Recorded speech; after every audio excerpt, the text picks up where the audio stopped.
मुसलमान भाइयों अस्सलाम वालेकुम रहमतुल्लाहि वबरकातुहू।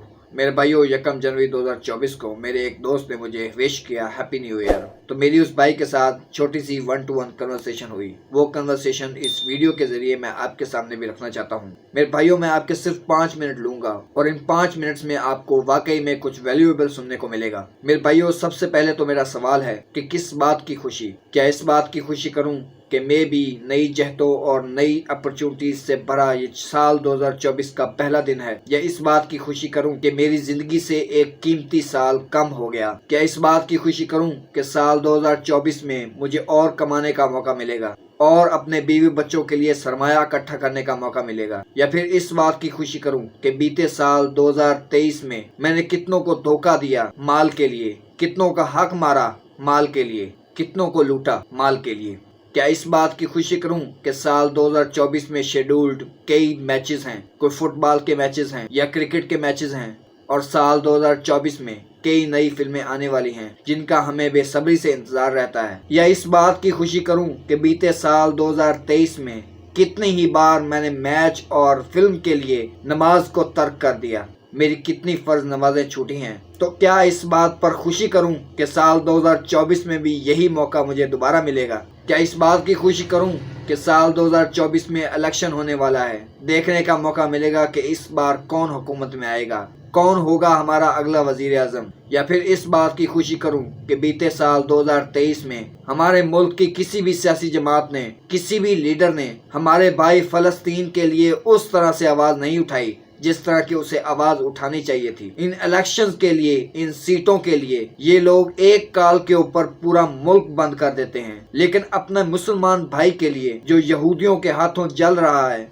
अपनी कुर्सी के लिए तो डी चौक बंद हो सकता है, अपनी कुर्सी के लिए धरने दिए जा सकते हैं, अपनी कुर्सी के लिए लॉन्ग मार्च भी निकल सकते हैं, लेकिन अपने मुसलमान भाई के लिए इस तरह की कोई भी एक्टिविटी किसी ने नहीं परफॉर्म की। हमारी तमाम सियासी जमातें, तमाम लीडर्स सिर्फ और सिर्फ बयानिया तक ही रहे।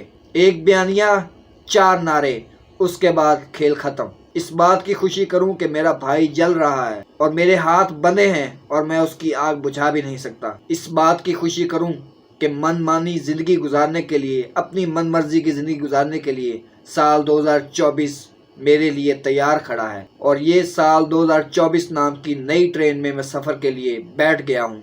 या फिर इस बात की खुशी करूं कि साल 2023 के नाम की जो ट्रेन मैंने छोड़ी, उसके अंदर रहते, उसके अंदर सफर करते कैसे अल्लाह और उसके रसूल अज़्ज़ा व जल्ला व सल्लल्लाहु अलैहि वसल्लम की नाफरमानियां की? क्या मैं अफसोस ना करूं उन गलतियों, उन कोताहियों को याद करके जो मैंने बीते साल 2023 में की हैं, और फिर मैं उन पर नादिम होकर अल्लाह रब्बुल इज़्ज़त के हुजूर रजू लाऊं, तौबा करूं और तहिया करूं कि आइंदा रवां साल 2024 में मैं इन गलतियों और कोताहियों को अपनी पूरी कोशिश और अल्लाह रब्बुल इज़्ज़त की दी गई तौफीक से नहीं दोहराऊंगा। ये कन्वर्सेशन जब मैंने अपने दोस्त के सामने रखी तो वो इसको समझ गया और उसने कहा कि मैं इसके बारे में फिक्र करूंगा। मेरे भाइयों मैं एक रिक्वेस्ट करना चाहता हूं आपसे, इस वीडियो को आप लाइक करते हैं या नहीं ये आपकी मर्जी है। नीचे कमेंट्स में आप माशाअल्लाह, जज़ाकल्लाह जैसी दुआएं मेरे लिए करते हैं या नहीं ये आपकी मर्जी है, लेकिन प्लीज मेरी ये रिक्वेस्ट है कि आप बीते साल 2023 के बारे में बैठकर सिर्फ 2 मिनट सोचिए कि उसमें हमने अल्लाह और उसके रसूल अज़्ज़ा व जल्ला व सल्लल्लाहु अलैहि वसल्लम की तालीमात की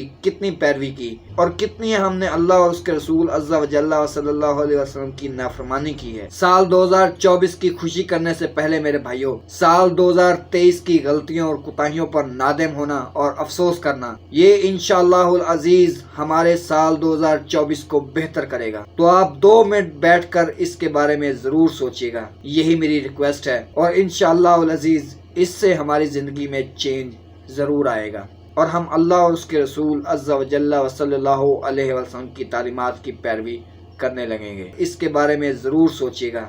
अस्सलामु अलैकुम व रहमतुल्लाहि व बरकातुहू।